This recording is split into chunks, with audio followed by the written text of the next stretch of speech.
Krishna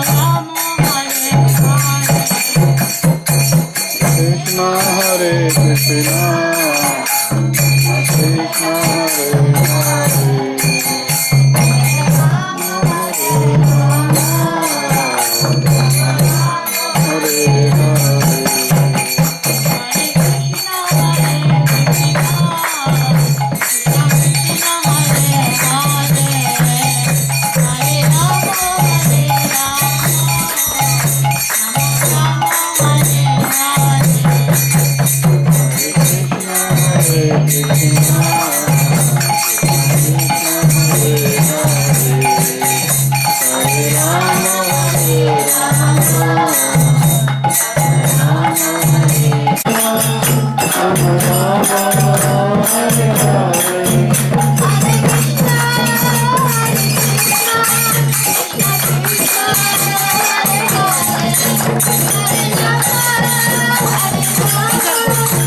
Krishna, Krishna Hare Hare.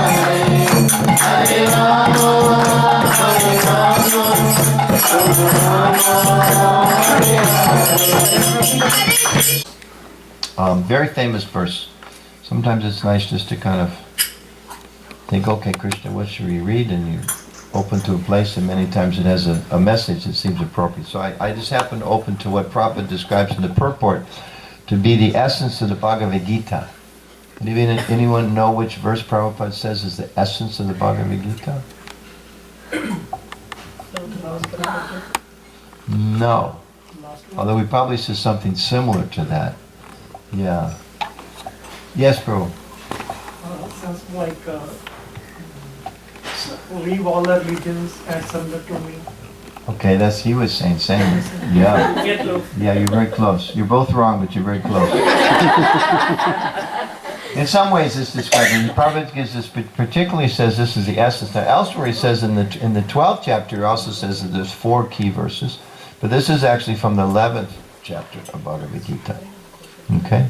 I notice the kids sometimes on this. They have their own class. Yeah, they have a class. So, you want them to hear, or they can? I mean, whatever they would like to do. I would. Yeah, you have special class, right? You sure? Okay, this is America. You have 1 minute. You can decide. Where's the other class? Oh, it's upstairs. So those of you who want to go upstairs, you can go upstairs. If you want to stay, you can stay here. Okay? Your choice. Now, if all the adults get up and leave, I'm going to feel bad. So don't. What do they do in the kids' class? They learn shloka and story. Very good. Very good.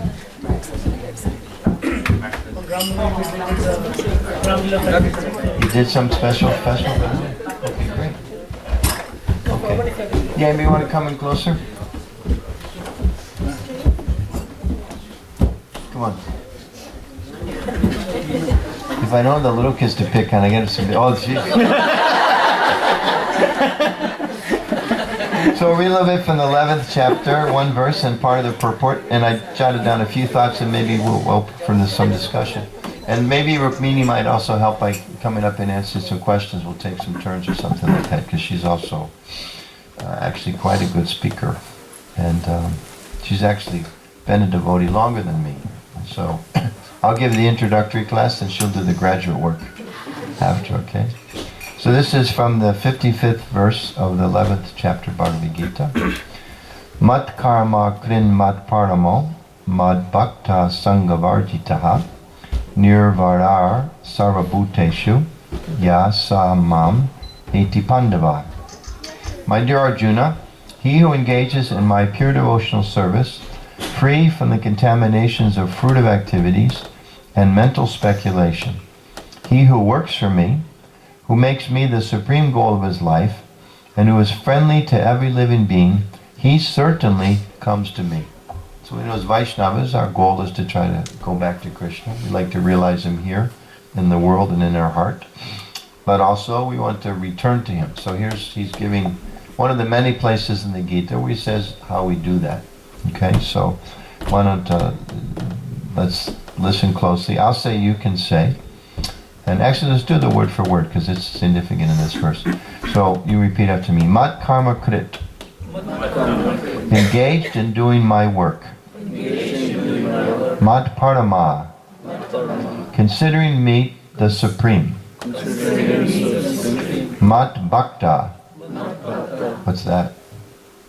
My devotee. My devotee, or translated here, engaged in my devotional service. Sangha varjitaha. Freed from the contamination of fruitive activities and mental speculation. Prabhupada uses those terms a lot, so we'll talk about that a little bit later perhaps. Nirvaraha. Without an enemy. Without an enemy. Sarva bhuteshu. Among all living entities. Ya. One who. Sa. He. Mam. Unto me. Eti. Comes. Pandava. O son of Pandu. So let's do the translation together. My dear Arjuna, he who engages in my pure devotional service, free from the contaminations of fruitive activities and mental speculation, he who works for me, who makes me the supreme goal of his life, and who is friendly to every living being, he certainly comes to me. Now I have an advantage because I have the book. But let's see how many of these we already can remember. Okay? So Krishna is saying here, how do we, the person who has these qualities or in these activities, they come to him. So what were some of the things that Krishna said? Don't have to be in order. What did he say are the qualities of one who comes to him? What did we just read? Who is devotional. One who engages in his pure devotional service. Good, that's one. No enemies and does not desire for any fruitive activities. Okay, it's free from the contamination of fruitive activities. Good. And what else? Contamination of Speculation. mental speculation. Good. What else? He who works for me. Okay, so I told you I'm cheating. I have the book. He who is friendly to his kids and his wife. Is that what he said? Free to the devotees in Reading, Pennsylvania. Free to Americans. Free to humans. Free. Who's friendly to who? Every living being. Okay. And one other thing. Who makes Krishna the what? Supreme goal of life. He says if we have those things, we engage in his service, free from fruitive activities and mental speculation, work for him. In other words, we all work, but we do our work for him. Make him the supreme goal of life and friendly to all living beings. It says, you do those things, certainly you come to me. So purport. We'll read, it's a long purport, it's almost a 4-page purport, so we won't read all of it, but we'll read a couple lengthy paragraphs. Srila Prabhupada writes, anyone who wants to approach the supreme of all the personalities of Godhead on the Krishna Loka planet in the spiritual sky, and be intimately connected with the Supreme Personality, Krishna, must take this formula, as stated by the Supreme himself. Therefore, this verse is considered to be the essence of Bhagavad Gita. The Bhagavad Gita is a book directed to the conditioned souls. Raise your hand if you're a conditioned soul. Oh, only a few. The rest of you are liberated. That's right. Okay, so elsewhere he says it's also for the liberated souls, so you can all. It's good for everybody. Those who are engaged in the material world with the purpose of lording it over nature and who do not know the real spiritual life. So those people that are kind of caught up in material life and don't know the ultimate spiritual purposes, especially meant for them or us. The Bhagavad Gita is meant to show how one can understand his spiritual existence and his eternal relationship with the Supreme Spiritual Personality, and to teach one how to go back home, back to Godhead. Now here is the verse which clearly explains the process by which one can attain success in his spiritual activity, devotional service. As far as work is concerned, one should transfer his energy entirely to Krishna conscious activities. And he quotes from Bhakti Rasamrita Sindhu. No work should be done by any man except in relationship to Krishna. This is called Krishna karma. One may be engaged in various activities, but one should not be attached to the result of his work. The result should be done only for him, capital H. For example, one may be engaged in business, but to transform that activity into Krishna consciousness, one has to do business for Krishna. If Krishna is the proprietor of the business, then Krishna should enjoy the profit of the business. If a businessman is in possession of thousands and thousands of dollars, and if he has to offer all this to Krishna, he can do it. This is work for Krishna.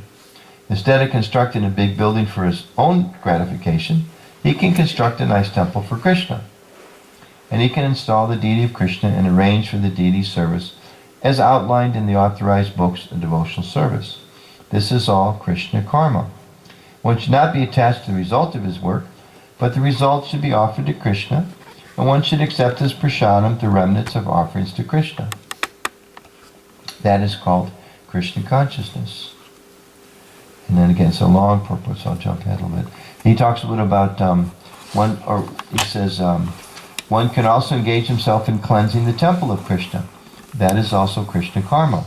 One can cultivate a garden. Anyone who has land, any poor man in India, for example, has a certain amount of land, can utilize that for Krishna by growing flowers and offering it to him. And then jumping ahead a little bit, this last point it talks about being friendly to everyone. A devotee of Krishna is friendly to everyone. Therefore it is said here that he has no enemy, nirvaraha. How is this? A devotee situated in Krishna consciousness knows that only devotional service of Krishna can relieve a person from all the problems of life. He has personal experience of this, and therefore he wants to introduce the system Krishna consciousness into human society. There are many examples in history of devotees of the Lord who risked their lives for the spreading of God consciousness. The favorite example is Lord Jesus Christ. He was crucified by the non-devotees, but he sacrificed his life for spreading God consciousness. Of course, it would be superficial to understand that he was killed. Similarly, in India also there are many examples such as Thakur Haridas and Prahlad Maharaj. Why such risk? Because they wanted to spread Krishna consciousness, and it is difficult. A Krishna conscious person knows that if a man is suffering, it is ultimately due to his forgetfulness of his eternal relationship with Krishna. Therefore, the highest benefit one can render to human society is relieving one's neighbor from all material problems. In such a way, a pure devotee is engaged in the service of the Lord. Now we can imagine how merciful Krishna is to those engaged in his service, risking everything for him. Therefore, it is certain that such persons must reach the supreme planet after leaving this body. And again, I didn't read the whole purport, but it's also the end of the chapter, so it states, thus ends the Bhaktivedanta purports, the 11th chapter of Bhagavad Gita, in the matter of the universal form. So, Om Vishnu Padaya, Krishna Prasthaya Bhutale, Srimati Bhaktivedanta Samaniti Namani, Namaste Saraswati Devi, Gauravani Pachanani, Nirvasesha, Shinvadi Pastatani Dhamani. I'm curious, in your Bhaktivedanta program, you usually have everybody kind of shares thoughts on the particular readings, or I don't know if I know the structure of the Bhaktivedanta program. No, we just follow the module and we go through the module. It has the words from Bhagavad Gita and from Namamrit, and then we have the opportunity to ask questions after that. Okay, so like you normally lead and you read it, or do you take turns? How's it Vrindavan Prabhuji, he comes from Harrisburg, and then Rishabdas Prabhuji, I don't know if you know him, he comes from Gita Navi. Okay. So they rotate. Okay, great. So you have devotees coming from outside the community. And then how much time do you spend like question and answers usually? 10-15 minutes. Okay, all right, so we'll at least allow that. So I'll just share a couple of thoughts and then maybe we can open up, because it's an important verse. So it'll be good for us all to share some thoughts on it. So Krishna here is listing 4 or 5 things. He says, if you do these, then you can come to me, right? We should work for him. We should be engaged in his devotional service. We should be friendly to all living entities. We should be free from mental speculation and fruitive activities. And if we do, then we can come to him. So this is his his statement at the end of the 11th chapter. And as Vaishnavas, we would say this is, as Prabhupada says, the essence of the Bhagavad Gita. This is such an important section. This verse is being described here. So basically, he's saying, as you pointed out, two of you pointed out, the most famous verse from the 18th chapter, abandon everything and surrender to me. So he's kind of making a similar point. We should do everything for him. Now, think about it a little bit, because maybe some of you here are such exalted personalities, and you most possibly could be, is a very esteemed group here. Maybe some of you are already thinking, I do, or you're already doing everything for Krishna, no sense of fruitive desires or self-desires, etc. If you are such an exalted soul, I'm really glad to be here in the room with you for the night, because I'm being purified just sitting with you. The rest of us are somewhere in the middle. We're somewhere kind of in between. Because in this world, here Krishna is saying that you should work for him. But, if we were to kind of say this, if you went to work on Monday morning, or some of the kids went to school, or there's other students here by chance go to university, and they ask you, generally people don't ask this, but if they happen to, what do you think purpose of life is? Those are the kind of things generally we ask, and your fellow workers tell you, are you okay? You need to go down to see the doctor, maybe you have a fever, how come you're talking about things like these? But if they actually asked us, we would say, well, yeah, the purpose is to try to give everything to Krishna. But we live in a culture very much that the goal is not to give everything to Krishna. And if you go back to India, probably most of you go back to India every so often, there's very quickly, whatever's left there about give everything to Krishna is going away fast too. We live in a world where the general principle is, obviously, you should work for yourself. You have to have a job, you go to school. You do that for yourself, perhaps for your family. Those people that have family relationships, you work for your family. You work for your company. Right? That's also not so popular these days, right? You work for a company for 2 years, you fatten up your resume and you jump to the next company. Years ago, my father's generation, I grew up in Detroit. My father was a Ford man.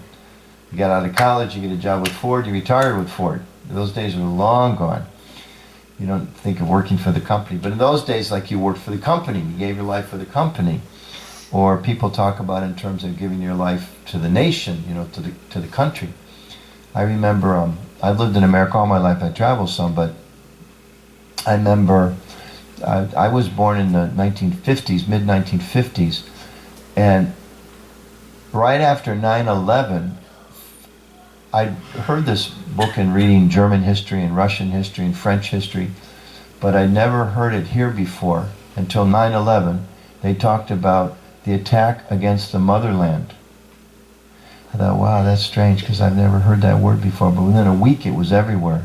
The motherland's been attacked, and kind of this whole upsurge of nationalism and all of that. It was just interesting to note that I never heard, in 50 years, I never heard that term before. But all of a sudden, the motherland, and this whole sense that we have to defend the motherland and fight for the motherland. And of course, 9/11 was a terrible, terrible thing that happened. That's a whole different conversation, but just interesting to note, if you owned a flag-making company, that was your time. Because remember, all of a sudden, every bridge had a flag, people were buying poles and the flags, and the back rear, was at this upsurge of interest. So there was a real sense that you should work for your country, you should sacrifice for the country, etc. And some people, we know some very, very good-hearted people, they give their lives to different types of causes. Give your life to the environment. They want to see beyond America or beyond North America. Give your life for the environment, or give your life, some of you may know people involved in animal rights causes. You give your life to, let's say fight climate change, or to fight for the whales, or fight for the cows, or fight for the monkeys, or fight for the rainforest. So you work for these different kind of things according to our different things we're different inspired about. And all those things are good. Those things are all good. They're all beneficial. There's some people that give their lives to causes that aren't very good. But Prabhupada even mentions in I believe the 9th chapter of Bhagavad Gita, that one who doesn't understand Krishna, they should learn to work for some good cause. And by doing that, they gradually get purified. Actually, it might be the 12th chapter. I can look that up later. Give your life for some good cause. And that also gradually leads to spiritual purification, gradually leads to an understanding of the higher good. So all of these different things are good, but Krishna here is making kind of a bold claim. You do all these, you should do it for me. Work for me. And Prabhupada kind of makes it even more explicit. Prabhupada says, yeah, if you work, give your money to Krishna. Like, whoa, I worked all week long, I mean, it's like, you can just imagine if, you, these days, most people get their money deposited electronically, but in the old days, people kind of stand in line and get their check, or maybe they give them cash. You can just imagine people, standing in line, and it's time to get your check, or it's time to get your cash, and there's somebody standing that goes, give it to me. Wait a minute, this is mine. What do you mean give it to me? But Krishna's kind of making that bold claim. I remember years and years ago, first time I went to India, there was a group of devotees that traveled around America, did a lot of book sales. Later their deities moved right down the road to Gita Nagari. They were called the Radha Damodar Party.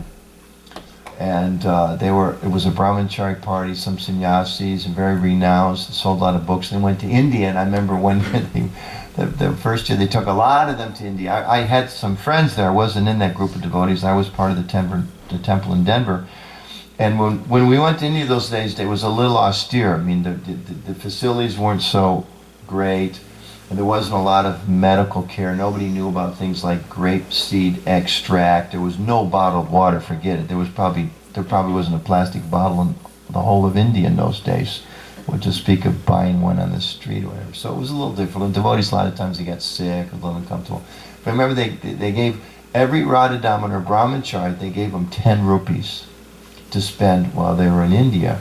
Which you could buy a few things. That was probably, 3 or 4 bottles of Limca or something like that. So that was, they were brahmacharis. You give them a little bit of sense gratification. But the funny thing was, I come up and give you the 10 rupees, and directly behind me comes somebody else from the party saying, don't you want to donate that to Radha Damodar? We're trying to buy them some nice clothes. So, again, I wasn't in the party, and I don't remember what percentage of them gave the whole 10 rupees. I think some of them said, well, at least let me keep 2 or something like that. But the idea was, no, give it all to Krishna. It's like, well, wait a minute, it's 102 degrees. It's a little uncomfortable. I've been sick for days. Can't I at least buy some yogurt or something like that? But like, no, you should give it to Krishna. So, it's natural. We might think, well, wait a minute. Or many people think, well, wait, why give it all to Krishna? Why should I do that? I need to take care of my family, I need to take care of myself, etc. And after all, life is, we want to enjoy life. It's a natural thing, and we need to take care of ourselves and our family and all of that. So why is Krishna making this kind of, rather drastic claim here, give it to me? So first, it's interesting, Prabhupada was asked one time, many times probably the same question, but what's the purpose of life? Anybody know? I mean, he said different things, but so maybe it's not a fair question. But one of the most interesting things he said, one time someone asked him, what's the purpose of life? Prabhupada said 2 words. You know what the 2 words were? See if you can think of what was his answer with 2 words. Yes? Krishna consciousness. Krishna consciousness. He might have said that a few times. It's good. I thought with the 2 words that you wouldn't get it, but there was a different one he said. Ultimately, it's Krishna consciousness. You want another try? Krishna prabhu. Very different from that. That's 2 good tries, okay? Be happy, okay? He did sometimes say that. Yeah, be happy. I had a slightly different version. He said to enjoy. To enjoy. The purpose of life is to enjoy. Now, generally, if you've been hanging around the ISKCON Society for a while, you kind of think to enjoy. You're not the enjoyer. We're not meant to enjoy. But Prabhupada said no, to enjoy. That's the purpose of life, is to enjoy. The difficulty is, he said, we're trying to enjoy in the wrong place. Or in the wrong way. We don't really know what enjoyment is. And also he was explaining sometimes that generally people are very self-interested in the world. We see that. People are interested in themselves or their family or their group or their nation. And in some ways, the Shastra kind of says that's not a good thing. We shouldn't, as here, be friendly to everybody, not just a small group. But Prabhupada said actually self-interest is good. But it should be enlightened self-interest. should be enlightened self-interest. We should really know what is good for me. And what's a wonderful thing that Krishna explains in the Gita, and our Vaishnava teachers and philosophy explains, is that what's good for us is to become selfless. That's where the kind of transcendental part comes in. Because we all know in this world, to a large extent, at least the television promotes it, and the most literature these days promotes it, and generally the culture promotes it, that we should try to get to the top. You're in competition to get to the top. I know my son, before he launched his career as a kirtan leader, by Krishna's grace, he was working in Hollywood for some time. He lived in L.A. He had some acting ability, some stage presence, so he worked in Hollywood. He was in a few movies. And I remember him telling us once about how surprised he was, because he was taking acting classes. And they teach you how to walk around the stage and how to show expressions on your face and how to use your voice to cause different effects in people and things like that. And then they would, from time to time, hear there was a movie, or they had an agent who took most of whatever little money they made, but they would get idea that such and such a movie's being made. They're looking for these types of people. Particularly, he was 20 or so at that time, so they're looking for a group of 20-year-old people or one person. And he said his experience was your best friend in acting class would stick a knife in your back, not literally, but figuratively, would stick a knife in your back to get a part in a movie with 2 more lines. Because the whole goal is there may be 10 different parts for young people. One of them is the lead, and he's going to have, or she's going to have, a major part. And then there's other smaller parts. This part has maybe 20 lines. This part only has 10 lines. This part only gets to say 2 lines. Hey John, nice to see you, how's it going? That's the whole thing. But it's a part in the movie, it's a step up. Somebody else gets another part, what's happening? And that's not as good a part. Better than what's happening is, hey John, what's happening, how's it going? Better than that is, hey, did you see, blah, blah, blah, blah, better, etc. So he said, your best friend, they would step on you to try to get 2 more lines in the movie, to try to get that part instead of this part. And he was quite surprised by that. And we've all had kind of similar experiences at different times of our life. And of course, many people are very good-hearted, and they are they really go out of their way to try to help others. But the general mood in the culture today is, sometimes they use the expression, it's a dog-eat-dog world. Sometimes you see that in the workplace and things like that. And Krishna is advising us in the Bhagavad Gita that living like that, ultimately, it leads to frustration. And as people living in America, we're fortunate that we have the blessings of an affluent culture, and also if we're a little sensitive, we open our eyes, we see the results of an affluent culture, and it doesn't lead to happiness. Some of the most successful people are the most frustrated people, the most unhappy people. And that's why we see people, they consume so much in American culture, because you get a new car and it's exciting for a few minutes or a few days, a few weeks, and then it gets kind of boring. Or you get a new job, or this or that, or you get a little prestige in the company, or so many different things that people pursue, get some new clothes. For a short time it seems to bring some pleasure, but then it goes down. And Prahlad Maharaj, in the Bhagavatam, he describes this, a very graphic example. He says it's like chewing the chewed. Material pleasure is like chewing the chewed. And Prabhupada would sometimes expand that a little bit, say it's just like in America people like to chew bubble gum, right? A lot of people, probably some friends at school that chewed bubble gum. I went to school with such uncultured people. They chew the bubble gum and then they'd stick it under the desk. Right? The kids not trained very nicely. They stick. So if you ever looked under the desk, sometimes you sit in the same chair for like a month or so in the class, and then after a month you look under the desk and go, oh, I've been sitting here, that's disgusting. Just look under the desk, so much bubble gum stuck there. So Prahlad Maharaj said material life is like chewing the chew. So you can just imagine some kid, he looks under the desk and there's all this chewing gum's been chewed and stuck and dried out after 3 months, and then they go, oh, look, chewing gum. And they take it off and they try to chew it. They get some pleasure, right? It's like, oh, that's ridiculous, right? Or even like a less American example, less gross example. Sugar cane, right? They put it through the machine, they grind it, put it through a second time, they grind it. After 2 or 3 times, there's no sweetener left there, but sometimes, some might come along and try to get a little bit more taste out of that.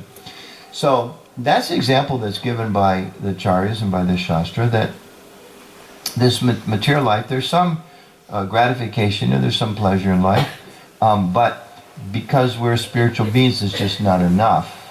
So therefore, Krishna is kind of making this bold claim: work for me, give up ideas of gratification separate from me, learn to have affection for ever living entity, because this is actually where pleasure comes from. He's making that claim.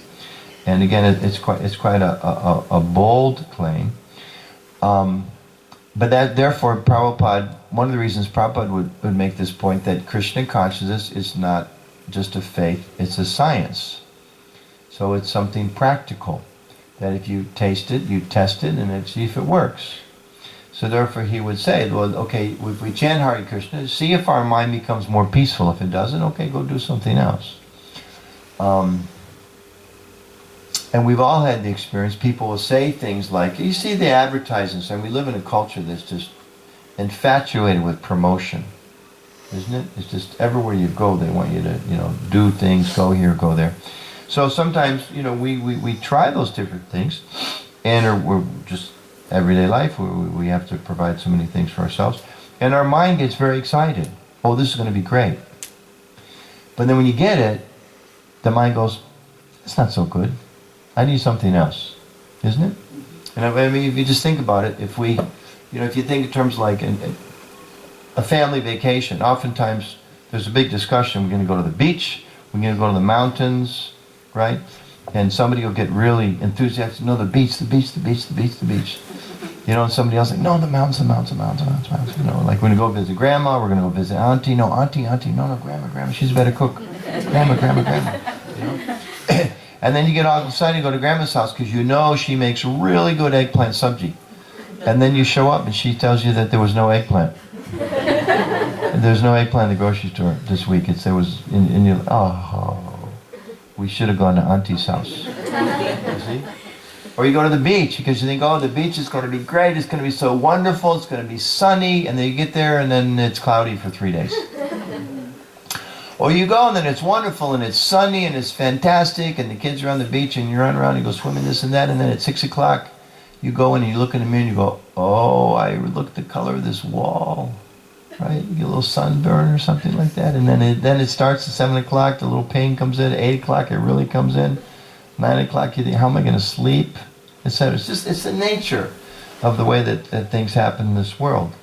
Why is that? Krishna explains, because a thoughtful person looks around the world and thinks, something's wrong here. There's something wrong. Even if I've got a wonderful situation, I never get a sunburn, and I always love the beach, and every car I buy makes me completely satisfied, and I always have a bigger house than my neighbors, so I never feel concerned about that, and my boss always appreciates me. He never gives my coworker credit for my work. That never happens. And everybody loves me and pushes me up the corporate ladder. There's no envy or competition in my office. Even if we could say like that, the clock's ticking. Tick, tick, tick, tick, tick, tick, tick. I remember when we lived in Denver, I got some surveys on the phone. Somebody one time called up and said, hello, we're with such and such company. Mind if we ask a few questions? We all get calls like that. Usually said no, but this time I said yes. And they said, I said, okay, go ahead. They asked me the strangest question. They said, do you read the obituaries? The obituary in the newspaper, right? The Palestine, about all the people that had died. I thought, that is such a weird question. And I said no. At that time I said, now I do actually. At that time I said no. I said no. And they said, okay, that's all. No, thank you. No more questions. I was like, wait. I have to ask you, why are you asking that question? Because they were doing something and they knew the demographic of the certain age of types of people that read the obituaries. If you read the obituaries, you're more likely to buy whatever, health product they're selling, or, a retirement plan or investment funds. If you don't read the obituaries, they don't want anything to do with you. And I thought that was like such a strange thing. But because they have certain ideas how they're going to sell people certain things. So we live in a world that's very focused on selling us different kind of things. But a thoughtful person, will ask and will look and will notice about how things in this world seem to be, they go by so fast. They go by so fast. And we'll notice, as we see all around us, it happens all the time, somebody that was very, very successful and then it crashed. Or somebody, some big Hollywood or Bollywood stars, they got married and they spent millions of dollars on the wedding and everything was wonderful, and then 6 months later they got divorced, right? Or etc. So we see these types of things in these, what's described in the Bhagavatam, a pinprick. It's like they brought me these two very nice pillows. It's actually quite comfortable, thank you. But has anybody ever sat in a pillow? Did they ever give you one of these when they forgot to take a pin out? It happens sometimes because they pin them on the deities, things like that, and a lot of times, you get a garland that's a prasadam from the deities. It happens a lot, they pinned it on Krishna or Lord Chaitanya, and they took the garland off and they left the pin. So they give you the garland. That's not what happened up here, why it took so long, by the way. But there's a pin, and it's uncomfortable. So the Bhagavatam describes that life is like that. There's always, like if you sit on a pin, it's like, you move here and then you move here and then it's something wrong. You're not quite sure what it is. And that's how we spend our lives, the human life, as people that are trying to just make one more adjustment. Love the basement. The colors are great. I just think that if that wall was also yellow, not red, it's a little too much red. A little too, and then you paint it yellow. It's like,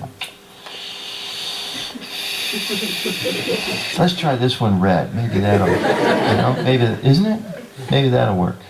Maybe that'll work. And therefore the Gita, Krishna says that the mind is actually our worst enemy. Because the mind's always saying, I need this thing, I need this place, this thing. When I was living in Denver, I remember the very first time I went to Hawaii on the way to India, actually. And flew to Los Angeles. Was in Denver. There was a big billboard on the way in the airport to get in the plane. Big billboard said, enjoy Hawaii. Beautiful big waves and palm trees. And I thought, wow, it looks like a nice place. We're going to stop there on the way. It looks nice. It said enjoy Los Angeles. Forgot the sequence. Enjoy LA, nice beach, this and that. Everybody wants to go to Los Angeles. It's a beautiful place. Everybody's like, California. If I was just in California, everything would be great. Get out of Colorado, it's too cold. So landed in LA, got off the plane, there was a big sign, enjoy Hawaii. Like you haven't even gotten out of the plane already, and they're telling you, you're only in LA. LA's like not very good. What you really need is Hawaii. And then literally, the next day or something, landed in Hawaii. They get off the plane, there's a big sign, Ski Colorado. Yeah, it just really struck me. This is what the whole world's doing. You're here, and then you got to go here, and you go here. And then people describe that, it's kind of like an endless race. And like they say sometimes, it's a rat race. We don't even use those expressions. People in the world use those expressions. So therefore, Krishna is saying in Bhagavad Gita that for those souls who are noticing that something's not quite right here in this world, because people are really, we've made so much progress. America's made so much progress. One time, maybe a few times, at least once, Prabhu was asked, you're from India, but in India, it's not such a good situation. I mean, the death rate there is like it's people. The death rate is very high. Prabhu says it's the same everywhere. It's 100%. Now that you come to America, you don't grow old, you don't die. We're all going through these phases. So therefore, Krishna says, try something different. That's what Krishna says. Try something different. If you offer to me, work for me, learn to love me, learn to serve me, that this will actually make you happy. And this is the claim of Krishna, it's the claim of Prabhupada, it's the claim of our acharyas, it's the claim of the process of devotion. We should try this, and it actually will deepen our experience. In this way, we can, by connecting to Krishna, keep the job, but offer some of the results to Krishna, and the job itself, the same job that was boring, fruitless, and for sometimes can even become meaningless, or at least not satisfying, becomes very fulfilling. And the same house that, you walk around, you start thinking, geez, it's the roof's leaking. There's always something, right? Right? Raise your hand if you own a house. Has there ever been a day that there wasn't something wrong with the house? Isn't it?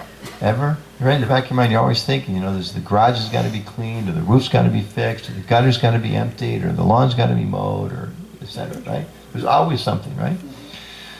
But Krishna says if you center the house within him, the house becomes a source of real happiness, deeper, and a means of progress in spiritual life. And as far as the last point that's in that verse, becoming a friend to every living entity, when we learn to see Krishna in everyone's heart, when we learn to understand that everyone in this world, they're not competitors to me, they're actually part of God, and I'm part of God. And we have an intimate spiritual connection. Even if people don't understand that, if we understand a little bit, we're so much more peaceful. And if somebody wants to get mad at you on the highway or something like that, you just think, well, he's having a difficult day. I'm not going to let it disturb me. You even feel a little sense of compassion. It's too bad. I wonder what kind of pain he might be going through today, or pressure, or whatever. So, therefore, Krishna's making this claim, and to do it for him. And as devotees, we don't see this as some type of denial of myself, or denial of my needs, or some kind of like masochism or something like that. We see it and we experience it gradually more and more. Actually, this is fulfilling. It's like someone offers you some kind of strange kind of food or something like that. Like we see sometimes people get from the West, they get prasadam for the first time, they look at it, they go, I don't know about that. What's that called? What's halava? Looks strange. Just try it. Right? And then a minute later, you got any more of that halava stuff? That's hell of a good stuff. Can you give me more of that? Because they try it and they go, oh, actually it's a little different, but this is very satisfying. So in the same way, chanting and offering our food and trying to give some of our money for Krishna, give some of our time to Krishna, give a little of our house to Krishna, have Krishna conscious friends. Gradually we see, these things actually are satisfying. They're much more rewarding. So this is a little bit of the message there. Maybe we can have some conversation now. Raise your hand. Do you want to? I was just going to make a comment on Please. On the death rate thing you said. It's funny because in developing nations, death rate is mostly from health issues and stuff. And in America, it's so much from sense gratification, obesity, and issues like that. Yeah, too much. Yeah. Some places in the world it's because there's not enough. America, a lot of times, it's because there's too much. Yeah, I heard a radio program a little bit last night. There was somebody, it was an NPR show, and they were talking about how they were saying they need to regulate more herbs, the industry of natural whatever. And they gave the example that last year there was something where some herbs were sold and they were not pure, and 75 people had died. And this is a bad thing, the government needs to regulate it more. And they were interviewing some guy who was a doctor and also an herbal person. And he said, do you know that according to the Harvard Journal of Medicine, last year 175,000 people died from misapplication of prescription drugs? So like 75 versus 175,000, but ultimately, but sometimes hearing this things that are supposed to help us, they actually hurt us. It's quite common. Yeah, it's a strange place we live in. It's a strange world. Some other comments or questions or thoughts you have on the verse or anything at all? there's any questions, do you want to come up, Rukmini, and share some answers here? Want to come up here?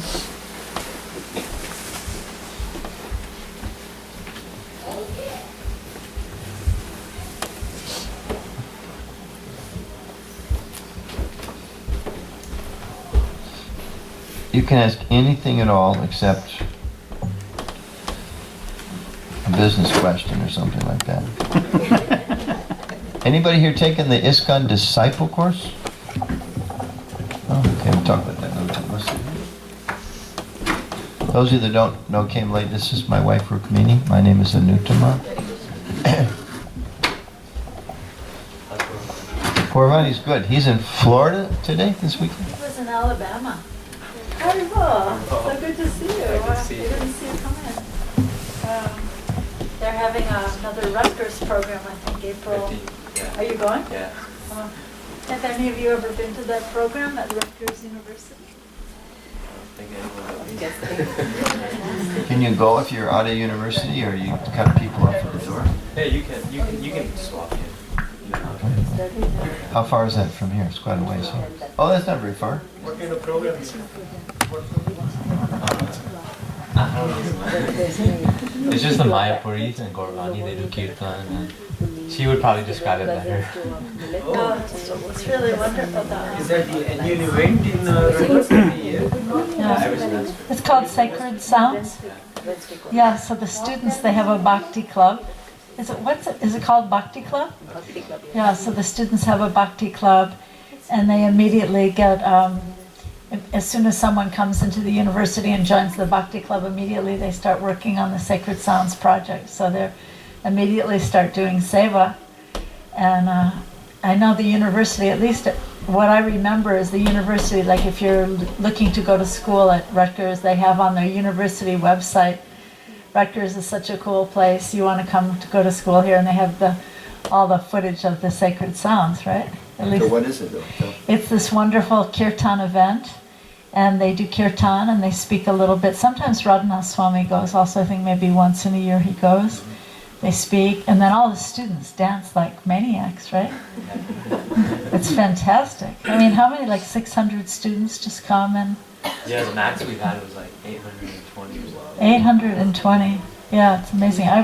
I went once when they had just had Hurricane Katrina, and so many houses didn't have power, people didn't have internet, but still like 600 people showed up and all dancing, and it's wonderful.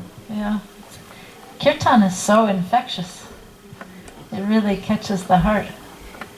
Sacred Sounds was voted as the top 50 things to do at Rutgers before you graduate. Really?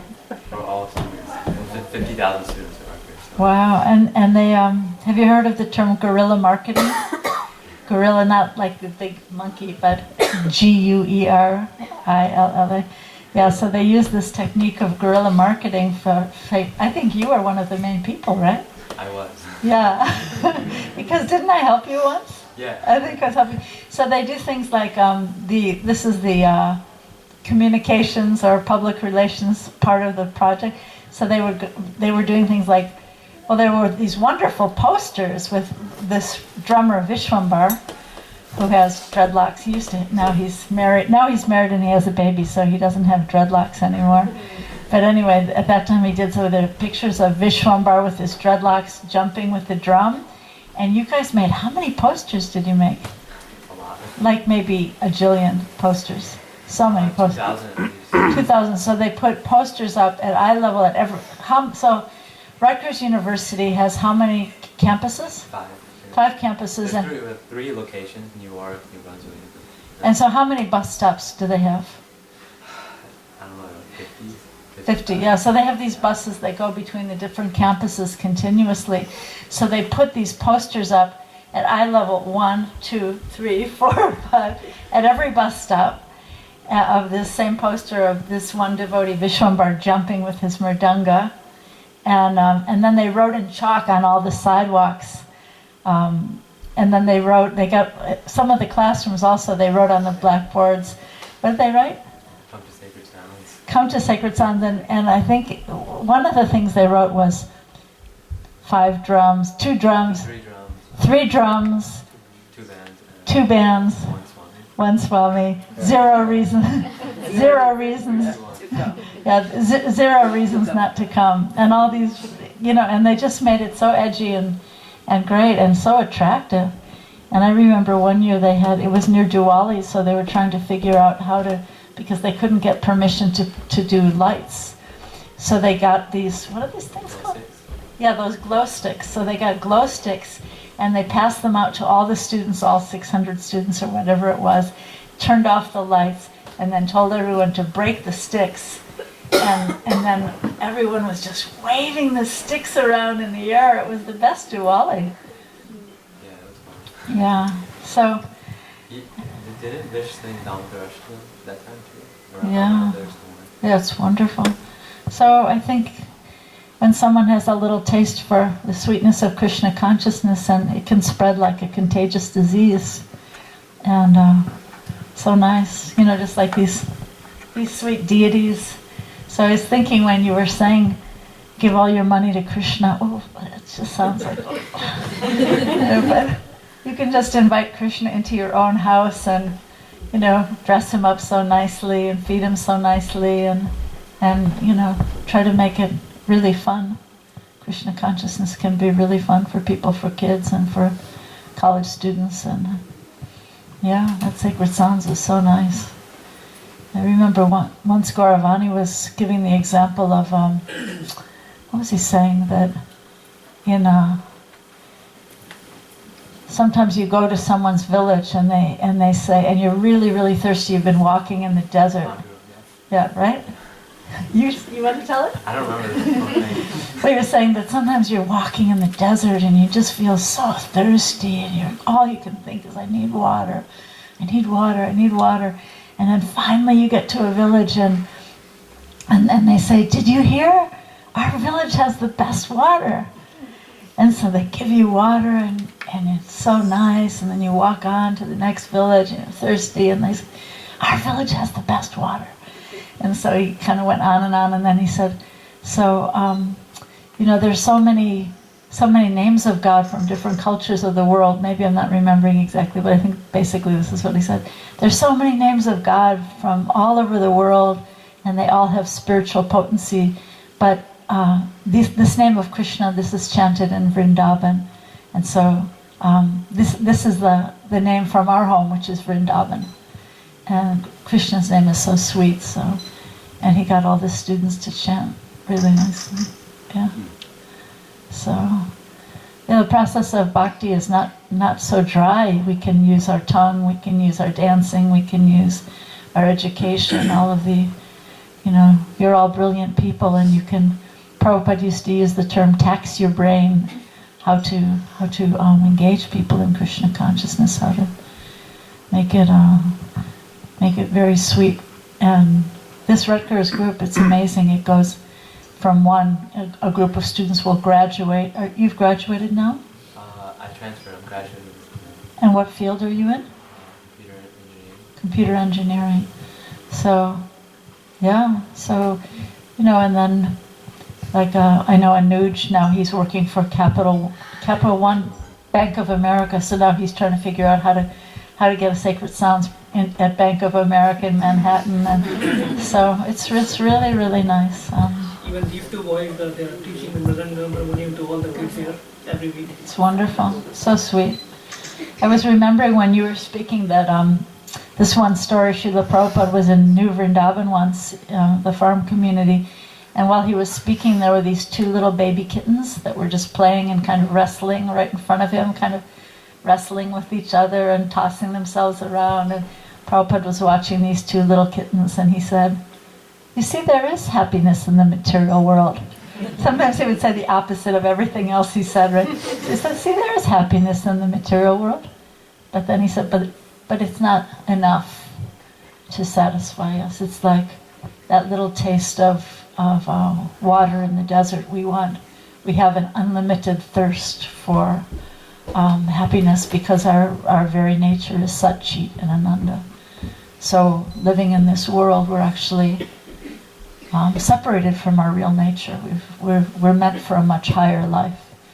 So we have a capacity that's not satisfied by the limited amounts of enjoyment of this world.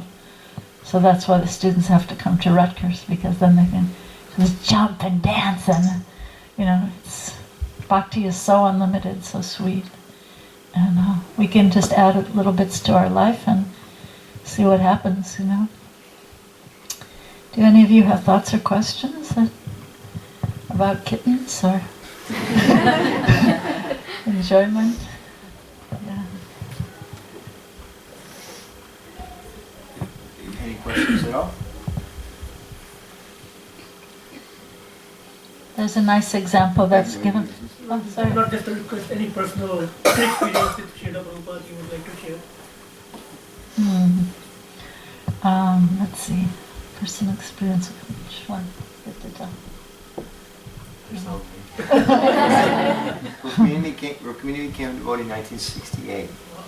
So she actually had some direct association with Srila Prabhupada. One story I think is very funny that I'd like to tell. So this was in Berkeley, California, and it was right after a Rath Yatra festival. And so we were all in Prabhupada's room, sitting gathering like this, but the room was much smaller. And one of the devotees, who was one of the BBT painters, pulled a copy of the teachings of Lord Chaitanya off the bookshelf that was in the room. And he said to Prabhupada, Prabhupada, we often see that Lord Chaitanya is, any pictures of Lord Chaitanya? For some people who are new, anyone pictures of Lord Chaitanya? Anyway, Lord Chaitanya taught the chanting of the Hare Krishna mantra. He appeared in West Bengal about 500 years ago. So you often see him pictured with his arms up and his hair is long. And so this artist was saying to Prabhupada, we see generally Lord Chaitanya Mahaprabhu is pictured with long hair. And Prabhupada said, yes, Chaitanya Mahaprabhu, he was a hippie. It was so funny. And everyone was just really laughing, but it was Hare Krishna. It was like he was kind of seeing the mentality of the person who asked the question. He said, yes, he was a hippie. Like this person, he's supposed to be keeping short hair, but he would like to have really long hair. And then Prabhupada said, therefore he has come to save you. But what's really funny is that Prabhupada was Bengali, and his S's were all more or less slightly SH. So in Bengali, if you hear a Bengali speaker, they're shh, right? Yeah, so he said, so everyone, we couldn't understand, was he saying save you or shave you? So Prabhupada understood the mentality of all the people listening, and he said, he was laughing, he said, yes, Chaitanya Mahaprabhu has come to save you and shave you. And he kept repeating it over and over again. It's quite funny. Prabhupada could be very funny. And sometimes to reporters, we were talking today, or last night we were with Ravindra Swarup Prabhu, and he was telling a story. Prabhupada came in at an airport, and they used to have a press conference, which they would never allow today. But so these reporters were there with their notepads, writing down, asking questions and writing down what Prabhupada had to say. And one of them asked, "Why have you come here to America? Like, we're so perfect. We know everything. We don't need any Indian swamis. Why have you come here?" And Prabhupada said, "I have come to give you a brain. Your society is so brainless." Yeah. So, Prabhupada could be very fearless. One story I like very much. Think if you have any questions, because it's always nice, or if you have any thoughts, it's always nice to hear your thoughts also. But I'll tell you another story. Maybe this will evoke some thoughts. But one nice story is that one devotee, Satsvarup, he later took sannyas, but in the early days he was just a young devotee, and he was doing some typing work. Prabhupada used to dictate his writing, his translations of Srimad Bhagavatam, Bhagavad Gita into a dictaphone, and then certain disciples would type create the transcript. So he was doing some typing work, and at the end of the week he would deliver his finished typing to Srila Prabhupada's apartment in New York. And so they had the first initiation, the very first initiation was scheduled when devotees would become official disciples of Srila Prabhupada. And this young Satsvarupa, his name was Stephen. He didn't feel qualified to attend, although he was invited to attend. And he just sort of skipped the initiation out of humility, really, a very humble person. And so then at the end of the week, he brought his typing work back to Srila Prabhupada and came to Prabhupada's door and handed the typing work to Prabhupada. And here he had skipped this opportunity for initiation. Prabhupada just took the typing work from him, and he just looked at him and he said, "If you love me, I'll love you." It was really nice.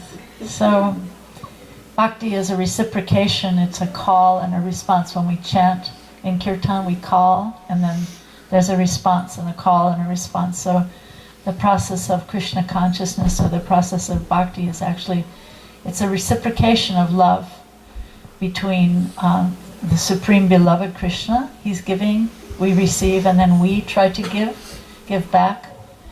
So sometimes the word sacrifice is used. It sounds like a kind of a scary word, sacrifice. What does that mean? But it's really about to make things sacred, like the prasadam that was the bhoga that was just brought in here and offered. So it's like a sacrifice. It means to make ordinary vegetables and rice and all these things, to make them sacred by offering them to Krishna. So giving everything to Krishna, which sounds really scary, does that mean I have to just hand over my whole paycheck? And no, you can make your very life at home sacred, and come and have sadhu sangha and engage with devotees and make your life sacred and happy by connecting with Krishna. So it's a nice process. It's a reciprocation of love. Not dry, but loving. What do you think?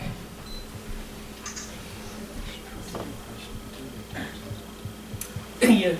Anybody has more questions? Just, how can you explain us a little bit how to surrender your work to Krishna? Like professional work, what we do, service to Lord Krishna and association with the devotees, that's easy to understand and do it. But the difficult part to understand is to surrender your professional work to Krishna. What kind of work do you do? I'm a physician. You're a physician. That's easy. So so do you have a private practice, or you work in a hospital? I work for the Reading Hospital. The Reading Hospital. And what kind of medicine are you practicing? Well, it's a hospital medicine. I work in the hospital. Mm-hmm.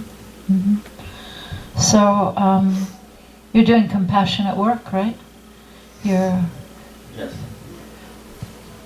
you want to answer? No, you go first. Or I can say something. That's a question. I was just thinking of Murari Gupta. Lord Chaitanya had one disciple named Murari Gupta who was a physician, and he would heal the body, and he would also heal the soul by his saintly qualities. Sometimes, like I know, we have one doctor in Washington, D.C. in our community. Well, we have so many, but we have one in particular. He's an anesthesiologist, and he was voted in his hospital the most peaceful person, the most peaceful doctor. So one answer to that question would be, just by seeing your qualities, it's a stressful occupation with working in a hospital, I'm sure, but to just see that your qualities, because you're chanting, because you're studying Bhagavad Gita, sometimes people will say, what is it about you? Everybody else here is so stressed out. What is it about you that you don't seem as stressed out as the other doctors here?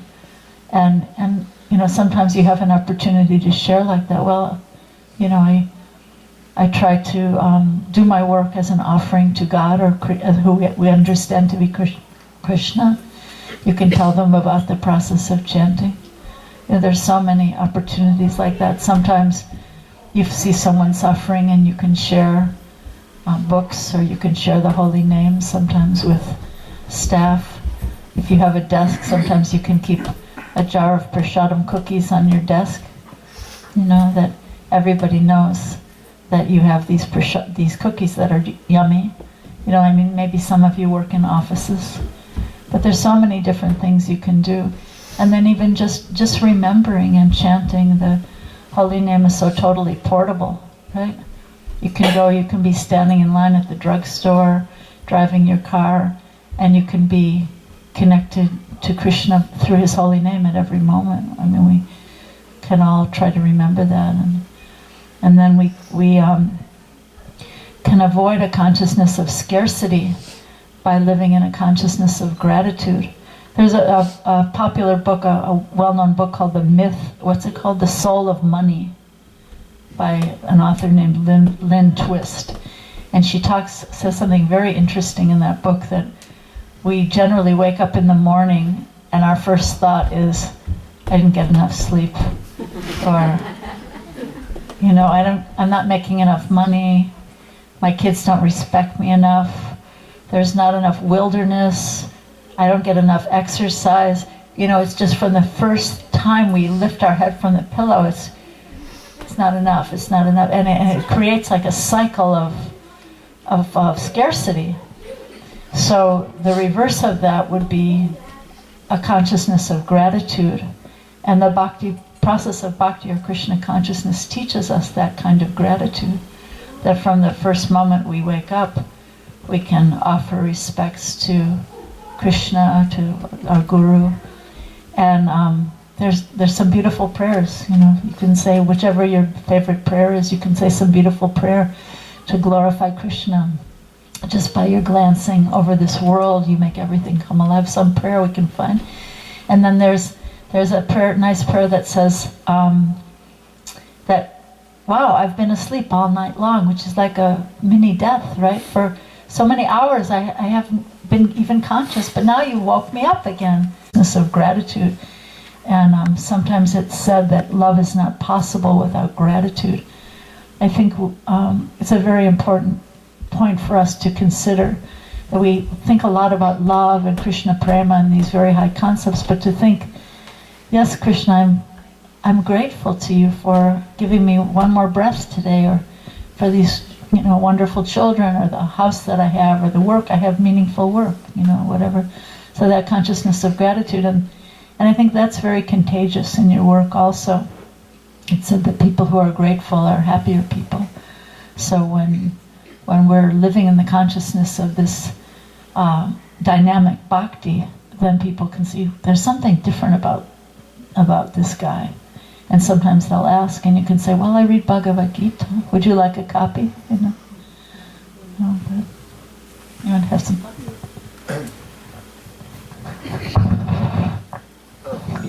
On a couple things. First is, in addition, just to add a couple thoughts to what Rukminievi said. You can think, whether you're a doctor or whatever you're doing, on the way to work, or when you get to work, I'm doing this for you, Krishna. This is for you. Prabhupada says, there's one purport, I can't tell you where it is, but in the Bhagavad Gita, one purport, Prabhupada says, if a factory worker thinks, I'm doing this work for Krishna, that's pure devotional service. Factory worker. And I remember when we went to, what was that town we were in Jaipur. We went to Jaipur once, and there was a business that we were buying some things for the deities in the temple in Denver when I was the president there. And it was a Vaishnava family, and we were there for a long time for various reasons. And when they left, maybe some of you have seen this, I don't think this goes on anywhere outside of India, but you may have seen it some places there. When they left, all the workers and the managers and the bosses and the owners at night, in the evening, they all walk out at the same time. They close up the shop and they do artik to the shop. And we were really amazed. And they're not thinking, thank you for giving us money, give us more. But it was, you said gratitude. This shop is sacred because this is provided to us by God. It allows us to maintain ourselves and our families and do the different social work that we're doing, and it's a process of bhakti, really. It was so beautiful because it's an international business family, and the owner of the business is standing next to the guy who sweeps the floor, and they're all just standing outside the shop and just doing arti to them. It was so moving for us.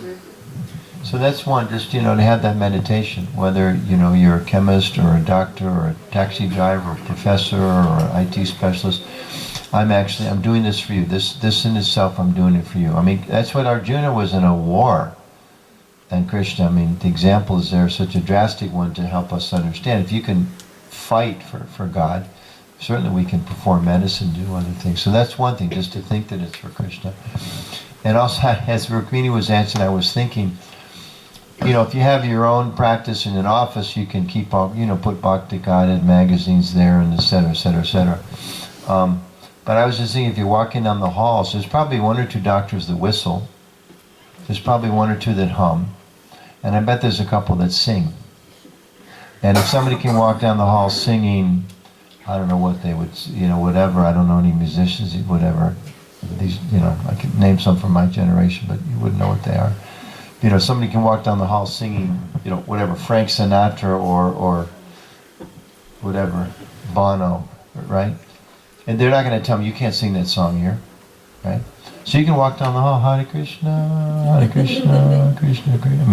Purify the hall. As you're going from one place to the other, whenever you think about it, if you're not, rushing in to think about a certain patient as you're getting there or whatever, sing. Softly, you don't have to disturb everybody.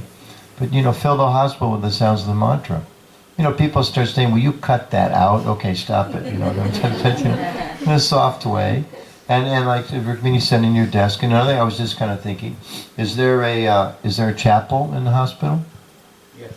Maybe you've already done this, but to approach whoever's in charge that, you've got Bibles there, maybe Quran, and we should have Bhagavad Gita there. Make sure that there's books there for people to read. And not in the mood we're trying to convert everybody walks in the visitor's room, but we're trying to help them spiritually. Another thing you might consider, in some places in chapels, they have like a reading, like Wednesday night. And again, maybe you're too busy with this, but just as a brainstorming, once a month, once a week, you're going to have a special study group on Bhagavad Gita. The hospital, everybody's invited, whoever wants to come. And if nobody comes, you sit for 15 minutes and read Bhagavad Gita to purify the hospital. And before you go to work, when you walk in the morning to your Krishna, you're the Supreme Controller, please cure the people that you know will help them be cured. Give strength to those people who are not meant to be cured. Those kind of prayers, and ask Him to give you vision how you can inject a little Krishna consciousness wherever you can during the day. And in addition to one of the things that Rukmini was saying, just being such a nice example. That's a very important thing for all of us. People really should see that. They should see that, how come the Hare Krishna guy's lawn always looks the best in the neighborhood? Why do they always have a clean car? Why do they always look clean cut?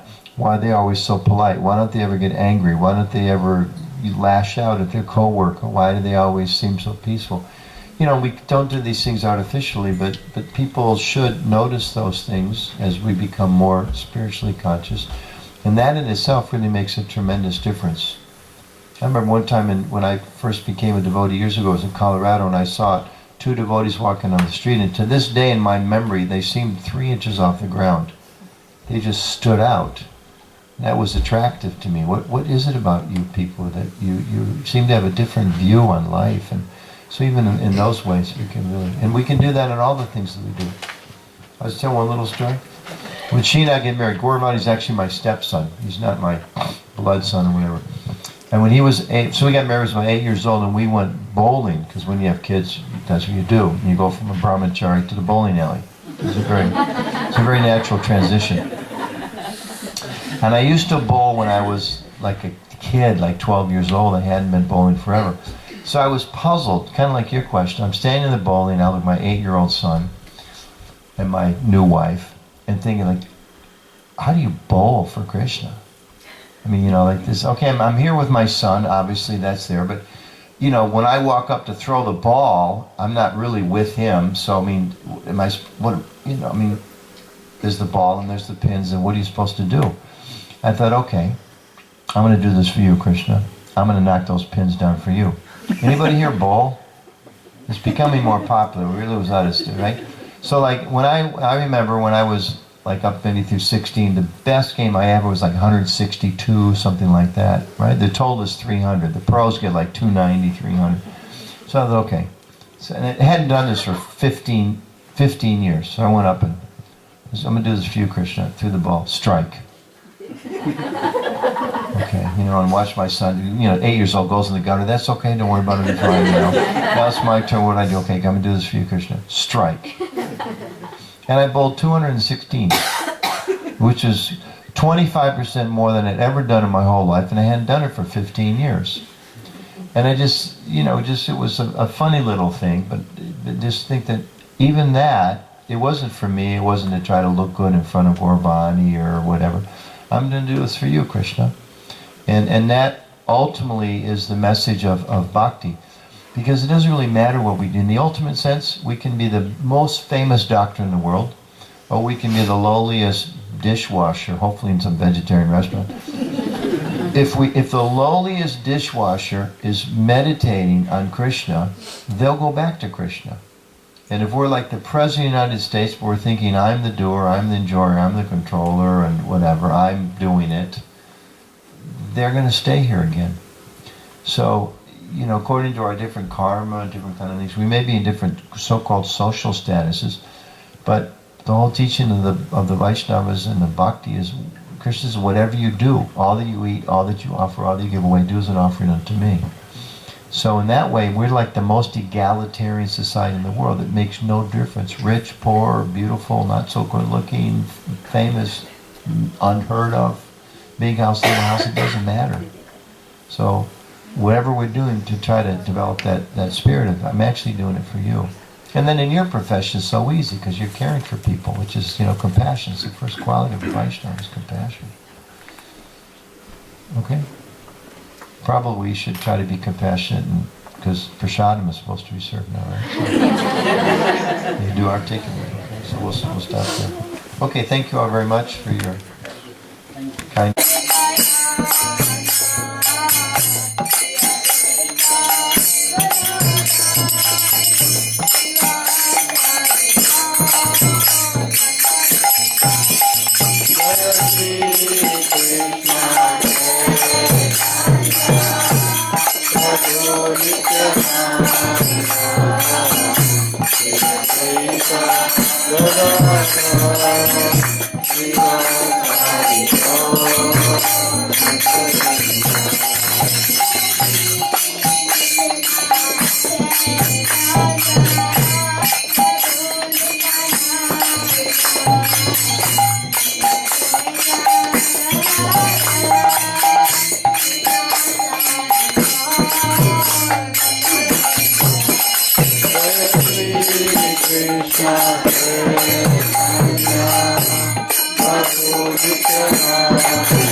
Jaya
Krishna